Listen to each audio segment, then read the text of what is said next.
Welcome to the CIO Water Cooler TV. My name is David Savage and today I'm joined by Philip from Amey. How are you? I'm very well, thank you.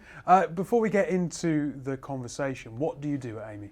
I'm the Group IT Director at Amey. Yep. So we're a large infrastructure support services company in the UK, part of a wider global group, but very much focused on the UK and supporting our customers. I have to admit, I'm glad that you said that because whilst Amey is an organisation that I'm aware of, it's one of those brands that you're kind of like, well, how they fit into that sector, how? And I hadn't really come across the brand that much when I joined about 6 years ago.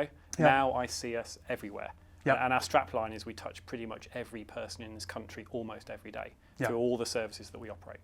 So, as IT Director, and that's a role that you've held for what, 2 years? 4 years. 4 years, sorry, so you've been there 6 years, the last 4 years in Correct. this role. Okay, so you're looking after an organisation of roughly 160 people. The IT organisation is 160, that's right. Yeah. We've got about 19,000 employees around the country. But under your remit, about 160. Yeah. What are the main challenges in your role that you're dealing with at the moment? The main challenge is our company has evolved over, we're a contract-based business. So we bring in work that might be outsourced by our customers. Mm-hmm. We take it in. Sometimes we'll take in the systems with it. Sometimes the company will take in the employees as well.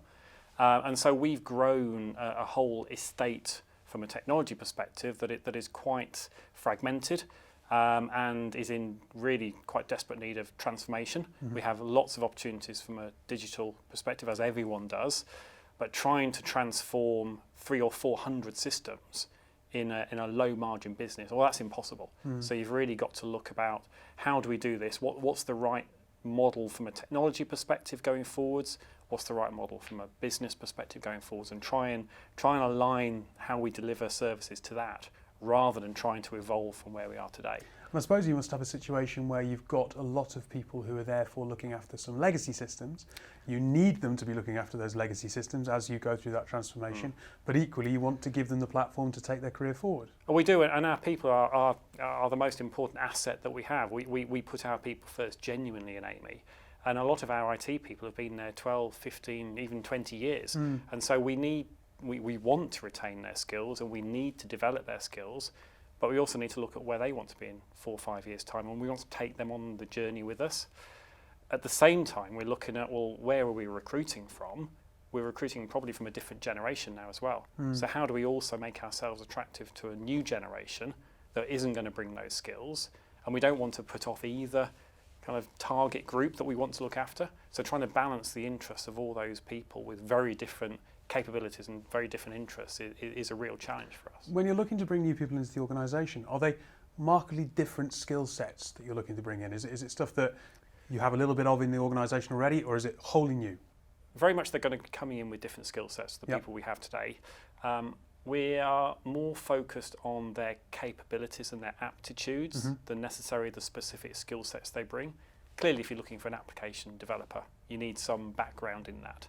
But are they likely to have all the technical skills that we're after? Probably not. We can teach technical skills. I suppose the reason I ask that is, that, as you said, you've got people that you really value who've been there for 12 and 15 years, and you will have a culture.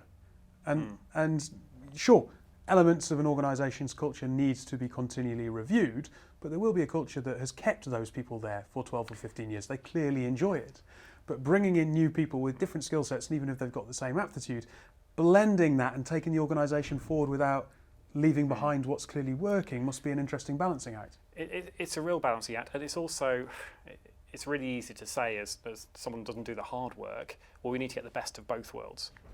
But we do. We need to find a way that we continue to engage and challenge the people that understand the culture of the company, that have been there for a long time and enjoy that, as you say, but bring in the new people. And we don't want to change the new people to teach them old-fashioned skills or old-fashioned ways of working. So there is a blend there that we can evolve and move towards the kind of a middle ground that challenges our existing people and doesn't throw away all the good things that new people with new skills kind of will challenge us and how we operate should be allowed to bring in as well. So you mentioned at the top of the interview that you've got, 19,000 people in the organisation. 160 of them, yes, they're tech literates, and I'm not saying that the people outside of that group aren't, but you will have possibly tens of thousands who aren't so tech literate. How do you bring those people forward and enable them to use technology to do their jobs, to deliver the aims of Amey? that is one of our biggest challenges going forward, and I'm not sure we're quite there yet. We have people who come in and who, at home, for example, have access to technology they're quite happy and comfortable using. And then they go into a work environment that might be in difficult weather, it might be out of hours, it might be overnight on the railways, for example.